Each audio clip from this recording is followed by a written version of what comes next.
Well, good afternoon, and it's great to be here in Woodbridge once again.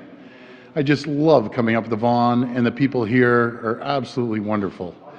I want to recognize some real all-stars in the room, Joe Maloney, Ron Johnson, and their wonderful teams at Helmets to Hard Hats and the Interior Finishing Systems Training Center. I want to thank all the folks from the different building trades unions, including the carpenters, painters, masons, who support this great program. My friends, this government, we stand behind the building trades. We will always support the hardworking men and women who work in the building trades. And our team, we're here today with Minister Phillips, Minister McNaughton, Minister Lecce, and Minister Tibolo. We're here today because we all believe our veterans and the men and women who currently serve our country. They deserve our absolute respect. They deserve our gratitude, and they deserve our unwavering support. It's why we wear a poppy and we wear it proudly. It's why we take a moment every year at this time to stop, remember, and honor their sacrifice. And it's why we need to go that extra mile to look after those who looked after our country, defending our core freedoms and our way of life. Not just on Remembrance Day, but all year round. Every year, more than 5,000 Canadian soldiers leave active service, and many of them struggle with the transition back to civilian life. Even just getting a job, something that many of us take for granted, it can be challenging for our veterans. And after their many years of service, we know our veterans deserve better. That's why I'm proud to announce today our government is investing over $500,000 to support the Helmets to Hard Hats program. This is a program that helps our veterans transition to civilian life and find new careers. To date, this organization has helped over 1,000 veterans find a second career in the construction industry. 40% of those placements were right here in Ontario. It's incredible what they've been able to do, and we want to keep investing in these kind of results. The program evaluates the skills our veterans already have, provides them with on-job training, provides them access to the job bank, and matches veterans with good-paying jobs in the construction sector. And we know construction in Ontario hasn't stopped. In fact, tradespeople and construction workers are in high demand. We need more painters, carpenters, bricklayers, electricians, and construction workers. We need to start training them now so they can get to work and begin contributing to our economic recovery. The skilled trades offer a job for life, good jobs that can support a family and a home. And after years of defending this province and this country, our veterans deserve an opportunity to start their new lives in the right way. Our veterans deserve a chance to access a good-paying career in the skilled trades, and we will need them and all of our skilled trade workers as we continue rebuilding this province. It's why our government in 2020 Ontario budget introduced the Ontario's Skilled Trade Strategy. I'll ask Minister Phillips and Minister McNaughton provide more details in a moment, but we're investing millions of dollars to attract more young people to skilled trades, make it more affordable to enter the trades, and encourage more employers to do their part. This strategy will also support those who have been displaced in this pandemic. It will provide them with opportunities for training and retraining. For those who are struggling, we have your backs. I know this has been one of the most difficult periods in Ontario's history, but together we will build a stronger, more prosperous future for our province. Thank you, and God bless our veterans, and God bless the people of Ontario. Now I'll pass it over to Minister Phillips. Good afternoon, and thank you, Premier. It's great to be here in Woodbridge with my colleagues, Premier Ford, Minister McNaughton, Minister Tibolo, and Minister Lecce. And thanks to Joe Maloney and Helmets and Hard Hats for being here as well. On Thursday, I introduced Ontario's 2020 budget and the next phase of our government's response to COVID-19, Ontario's action plan, Protect, Support, and Recover. Our plan has 3 pillars. First, we are protecting people from this deadly virus by increasing our health investments to $15.2 billion. Second, we are building on our earlier relief to provide a total of $13.5 billion in direct support for families, workers, and employers, in addition to $11.3 billion in cash flow support. And third, we're removing barriers to recovery and providing $4.8 billion to protect and create jobs now and in the future. This next phase of Ontario's action plan brings our total COVID-19 response to $45 billion. Recovery is the third pillar of our plan, and today's announcement of more than $500,000 to Helmets to Hard Hats is just one example of how we are removing barriers to recovery. From Vimy Ridge to Kandahar, our veterans serve to make Canada the best country in the world, and our government is supporting our Canadian heroes returning to civilian life by helping them find good-paying jobs. Now is the time to invest in retraining our workers, especially those most affected by COVID-19, including those in the hospitality and tourism sector. By connecting workers with training they need to find new jobs, we can also ensure the industries that are still facing skilled trade shortages can find the skilled workers they need to grow and start building the foundation for Ontario's long-term economic recovery. That is why our government is investing an additional $180.5 million over 3 years in micro-credentials, employment services, and training programs, including apprenticeships. Through our skilled trade strategy, we will modernize Ontario's skilled trades and apprenticeship system. Taken together, these initiatives will help job seekers, particularly those hardest hit by COVID-19, get the skills they need. This training supports workers and employers alike. It also addresses long-standing gaps in skilled trades, which unaddressed would be a barrier to a strong economic recovery. As we all deal with the day-to-day impacts of COVID-19, it may seem ambitious to talk about recovery. But someday, hopefully soon, COVID-19 will fade. We need to start the work of recovery now. Failing to act today will cost the people of Ontario tomorrow. So we're not waiting to act. We are protecting and helping create jobs now and in the future. And with that, I'll turn it over to my colleague, Minister McNaughton.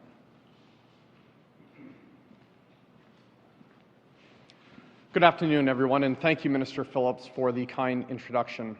First, I'd like to say a special thanks to our Canadian Armed Forces veterans for being here today. I also want to thank Ron Johnson of Interior Finishing Systems Training Centre for hosting us, and Joe Maloney of Helmets to Hard Hats for joining us today. I've known Joe for many years. He's a retired Boilermaker who rolled up his sleeves building and maintaining nuclear reactors across Ontario and helping build Sarnia's Chemical Valley. I remember seeing Joe at the Good Shepherd Ministries earlier this year. It is a memory that will always stand out. He was on the ground floor helping people in need. Good Shepherd Ministries goes out and finds dozens of veterans living on the streets. They provide them with housing, aftercare support, food, clothing, medical care, addiction support, mental health services, and crisis intervention.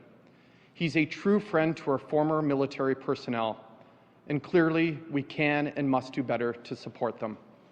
Veterans deserve jobs that are well-paying and put a roof over the heads of their families. It not only shows we care, it also makes good economic sense. Our veterans have great skills and experience that can be transferred to careers in the skilled trades. That's why the commitment, determination, and compassion by those at Helmets to Hard Hats is truly inspiring. What you do is extremely important and deserves our support. That's why I'm thrilled to announce a $511,000 investment to help 180 veterans transition to civilian life and find good jobs, jobs that provide benefits and have a pension in the construction industry. I'd like to take this opportunity to thank the partner organizations, the Canadian Building Trades Unions, the Ontario Construction Association, the Electrical Power Systems Construction Association of Ontario, the Construction Labour Relations Association of Ontario, Veterans Emergency Transition Services Canada, the Ontario Legion, and as I mentioned, Good Shepherd Ministries. This is a true team effort. We are proud to partner with you. As we all know, jobs change lives. They strengthen our families and communities and lift people up. Our veterans have always been there for us, and honoring them is important, but it's not enough. It's also our duty to support and help them succeed. Thank you. It's now my pleasure to invite to the podium the National Executive Director of Helmets to Hard Hats and my friend, Joe Maloney.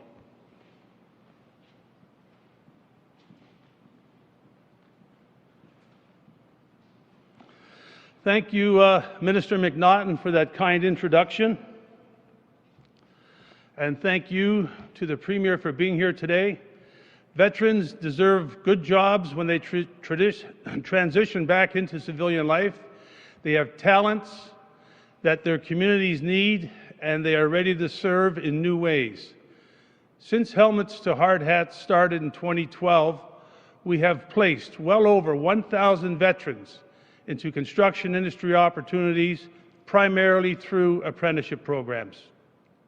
Thanks to the participation of all 14 building trades and their employer counterparts, veterans have 61 occupations to choose from.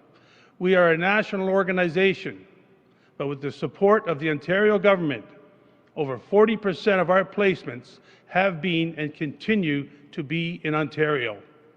Today's announcement allows us to offer support for jobs and opportunities outside the apprenticeship system, such as planners, schedulers, and estimators.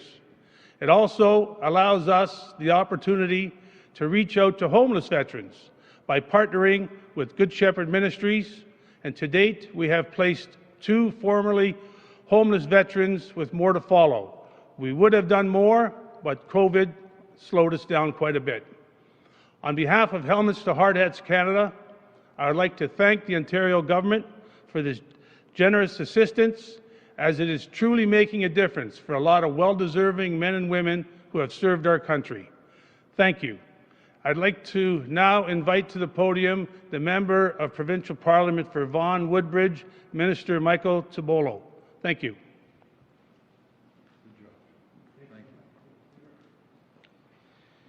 Good afternoon, and thank you, Joe. I'd like to begin by thanking Premier Ford, Ministers McNaughton, Lecce, and Phillips for being here in the beautiful riding of Vaughan Woodbridge. And to the team at Interior Finishing Systems Training Centre, thank you for hosting us here at your facility this afternoon. Every year, you do an incredible job preparing hundreds of Ontarians for long, rewarding careers in the skilled trades, and I thank you for that. Today's announcement means so much to me, not only as MPP for Vaughan Woodbridge, but also in my role as the province's first Associate Minister of Mental Health and Addictions. We know all too well the many mental health and addiction challenges faced by our military veterans and reservists upon the return home from active duty and military life. Transitioning from active duty to civilian life is often one of the biggest challenges faced by veterans in our country and our province. Adjusting to new lifestyles and routines, reconnecting with loved ones, and finding stable long-term employment are just some of the many challenges faced by our veterans and reservists upon the return home, especially during these most unprecedented times. This incredible partnership between Helmets to Hard Hats and Good Shepherd Ministries will ensure that our veterans are able to not only apply their skills to a rewarding career in the skilled trades, but also assist our homeless veterans in the GTA with medical care, including mental health and addictions care, as well as crisis intervention services. Thank you to everyone involved for your hard work and dedication to making all this possible. I could not be prouder to join you here in Vaughan Woodbridge to announce this great news and honor our veterans. Thank you. We'll go to the phone line for questions. First question, please. From Mike Crawley at CBC News. Hi, Mike. Hi, Premier. Given what's happened with the COVID numbers over the course of the weekend, shattering records, are you questioning in any way the strategy that you're taking with trying to contain the numbers? Because they've pretty much done nothing but go up since the beginning of September. Yeah, well, Mike, as you know, this is worldwide. You see the numbers going up around the world.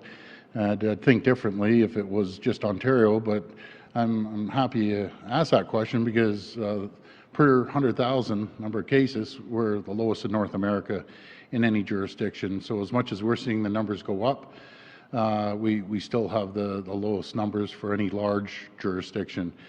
We have to keep an eye on it constantly. And you know, we looked at early intervention. We put this framework together to focus on early intervention. I respect what the local medical officer of health appeal is doing, but that's why we put it together, to allow the local medical officers to have that flexibility to increase or decrease in that fact. But that's the reason we have the framework, and I just still encourage everyone to continue following the protocols. And we'll get through this. The more we follow the protocols, the quicker we'll get through this. Follow up? Premier, how do you respond to the criticism I've heard from a number of folks out there in the epidemiology field that you frame this as trying to find a balance between the economy and public health? And what they're saying is that unless you get the numbers under control, you're going to end up having to put really tough restrictions on the economy, and we're going to end up back in another lockdown. So how do you respond to that criticism that you're creating a false dichotomy? Well, again, I respect all the doctors. I respect the epidemiologists. Keep in mind, we have a whole bunch of epidemiologists giving us advice. I got a whole raft of doctors, probably well over 100 that work on the health team indirectly. As I mentioned last time, Dr. Brown told me he had 70 doctors underneath him giving him advice. So I'm just not going to get into one doctor versus the other. We have some of the best docs in the entire country working with us, and I'm going to listen to the docs that I talk to in our health table. And I respect the fact that other epidemiologists may have a differing opinion, and I think it's healthy to have differing opinions. But I have to listen to the docs that are around our health table, which are the best in the country. Next question. From Laura Stone at the Globe and Mail. Hi, Premier. Hi. I just wanted to follow up on that. We saw what happened with Peel Region over the weekend, imposing much stricter restrictions than your government put on that region on Friday. You didn't keep Peel in modified stage 2 as they requested. I'm wondering why you chose not to do that, and what is your message to other regions? We're waiting to see what's happening with Toronto this weekend. If they don't feel like what the province is doing is strong enough, what's your message to them? Are they supposed to go at it alone and impose their own restrictions? Well, not at all, Laura. We put this framework together, and I think it's a very good framework. And we did have them in the red zone, but that's what's good about this framework. They have the flexibility to add additional protocols or guidelines if they wish to. And Dr. Lowe came out and he added those additional guidelines. So I support what he has done, and we're going to move forward with the guidelines that he's recommending. I've always said, Laura, from the beginning, no one understands their area better than the local medical officer of health, the local mayor, the MPPs, the MPs, the councillors. They're the people that understand their community better than anyone. But we do need a provincial framework for early intervention, and that's the framework. Follow up? So as Toronto looks towards this weekend, and they're in modified stage 2 now, what are your discussions with that city, and what should they do if they feel like whatever level they're put in is not strong enough? What should they be doing? Well, we're in close collaboration with Dr. Davila. Our health table is, and I know Dr. Williams is. I'm in close communications with Mayor Tory, and we're going to communicate and make sure that we're all on the same page. At the end of the day, again, Dr. Davila has the authority and the power to change things if she's not comfortable, and in the red zone, as we call it, and we'll respect her decision. She is the local medical officer of health, and I respect all 34 medical officers of health. But at the end of the day, they don't report into me. I listen to the Chief Medical Officer of Ontario and our health team and our Minister of Health. Next question. Haley Cooper, News Talk 1010. Hi, Thank how you very doing? much. Hi, Premier. Hi, Haley. You're getting a lot of questions about the numbers that we saw over the weekend and restrictions, but these case numbers that are coming out, should people suspect that this is the new normal for now? And are you afraid of returning to a lockdown like we saw in the spring, because it would bankrupt countless businesses? So the only option left is to strike this balance and allow people to move around, even with these numbers we are seeing every day? Well, I think you nailed it when you said a happy balance. You know, what people don't see is, you know, my phone lights up like a Christmas tree from some health professionals, be it OHA or other ones, telling me one thing, and then I have our health team telling me another, and then I'm bombarded with small business owners, which my heart breaks for, saying keep it open. And, you know, they're coming at you from all ways. And when I say it's constant, Haley, it is constant.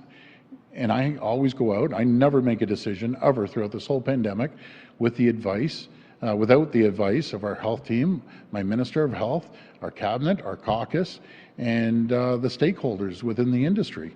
So we just, I think it'd be worse disaster if we just shut everything down. I've always said, I'm no medical expert, but I'll tell you one thing, you lose your business, you lose your house.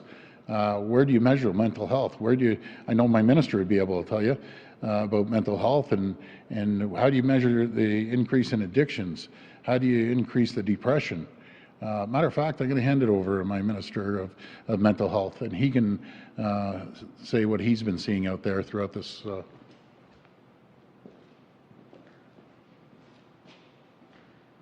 Thank you, Premier.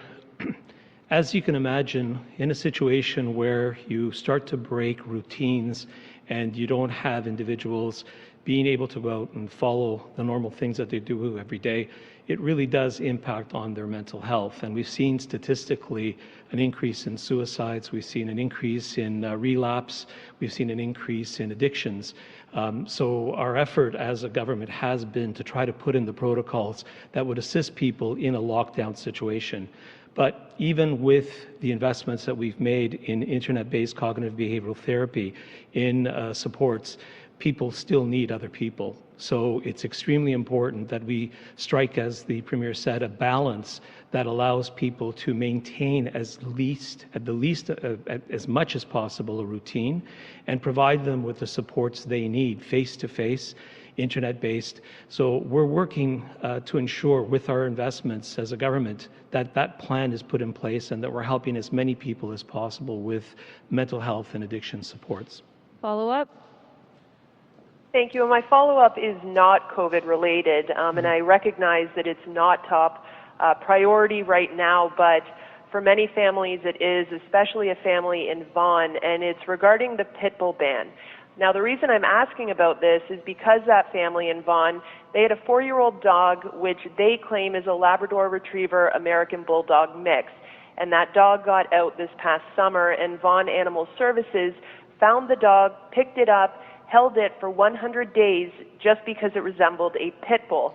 And now the dog is being rehomed out of province because Animal Services says that a DNA test has confirmed the dog is a banned breed. Your government was looking to repeal the pit bull ban, so are you still on track looking to do that, and how quickly can we expect that repeal to happen? Well, you know, I first have to tell you, I'm an animal lover. I love dogs. You're probably talking to the wrong guy here, but I always side with the dog owners. But if it's not full-fledged American Terrier or American Pit Bull, it's half and half, you were saying, crossbreed. Well, I'd have to look into that to get that answer. But, you know, I'll tell you, animals become part of your family. And you can have an animal, be it a dog or a cat or other animals, and they become part of your family. Do you have a second? I'm going to tell you a story. I'll make this real quick. I had a call. It was the night of the election, actually, the U.S. election. It was about 5:45. And I get a call from a constituent, absolutely in tears, crying her eyes out, saying that, you know, my dog is dying, but there's no animal hospital that will euthanize the dog and me stand beside it. I hopped in my car, I drove up to the Etobicoke Animal Clinic at 5:45, went around the corner, someone walked out, and they looked at me like, what's the Premier doing here? And I said, you got to help me. You got to help me get these, help these people. And I got to give a shout out to the Etobicoke Veterinarian Clinic off Kipling. You guys are champions. This is about going above and beyond. And I contacted the woman back and said, yes, they're going to wait for you. And then they were able to euthanize her dog. And I'll do anything for animal lovers and animals. And that's just one quick story of how everyone's pitching in, veterinarians. And thank you, all the veterinarians out there. You're doing a great job because animals are part of the family. And it's heartbreaking when you lose one of your pets. Last question. From Robert Benzie at Toronto Star. Hi, Hi, Robert. Premier. I wanted to ask you about the U.S. election, Sure. not about the dog, but about you were quite outspoken about Donald Trump when he was president. I guess he's still technically president until January 20th. And you know, the PPE embargo and the problems on aluminum tariffs and so on. I'm just wondering, I know you've tweeted about the campaign and the result on Sunday, I guess you tweeted. Can you expand on your thoughts on that election result? Is it going to be good for Canada to have Joe Biden as the president? Well, you know something, first of all, I want to congratulate President-elect Biden, and I look forward to working with anyone who has the best interests of Canadians and Ontarians at heart. I think I proved to every Canadian, the world, that if someone comes after our country, someone comes after our province, I'm going to go at them like a lion. I don't care if they're Republican, Democrat, I don't care about their political stripe. And what I want is a mutually rewarding relationship between ourselves and the U.S. Spent a number of years down there. Full disclosure, I love the people in the U.S. We're very fortunate to have a great country beside us.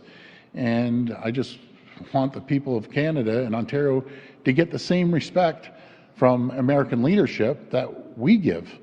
And let's not forget, you know, when they needed help in 9/11, we sent our men and women over to Afghanistan.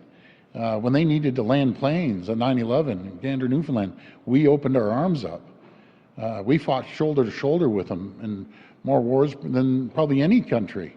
And when they needed our help, we're always there. So it was a real slap in the face when President Trump cut us off the PPEs. And again, I don't care if you're Republican, if you're Democrat.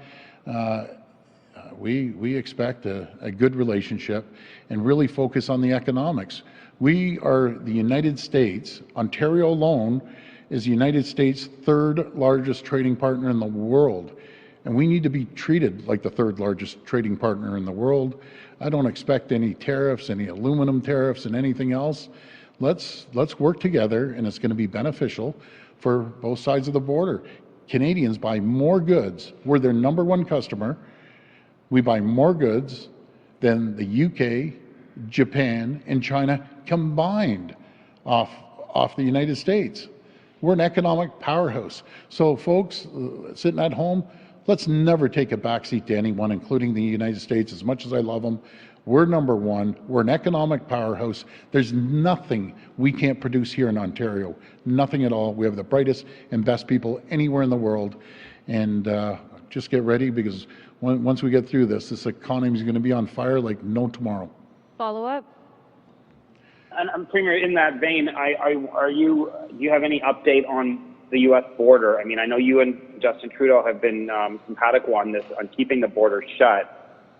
Do you have any news to share on that? Is it still on schedule to remain closed for the foreseeable future? Robert, I haven't had a conversation in the last couple of weeks about the border with the federal government, either the Deputy Prime Minister or the Prime Minister. What I want to do, I want to start getting people tested as they're coming off. Rather than isolating for 14 days, let's get them tested immediately when they come off the plane, and test them again 5 or 6 days later, and that will reduce the isolation. But I need the federal government's help on this. And if they don't want to do it, then we'll go it alone. Even though it's not our jurisdiction, the airports, it's the federal government, but we will put people in the two largest airports in Toronto and Ottawa. And I know there's many other border crossings that the vehicles go across, but if it's better than not having anyone at the airports. So I really would like their support, and I want to action this as soon as possible. Thanks, everyone. Okay, thank you so much, everyone.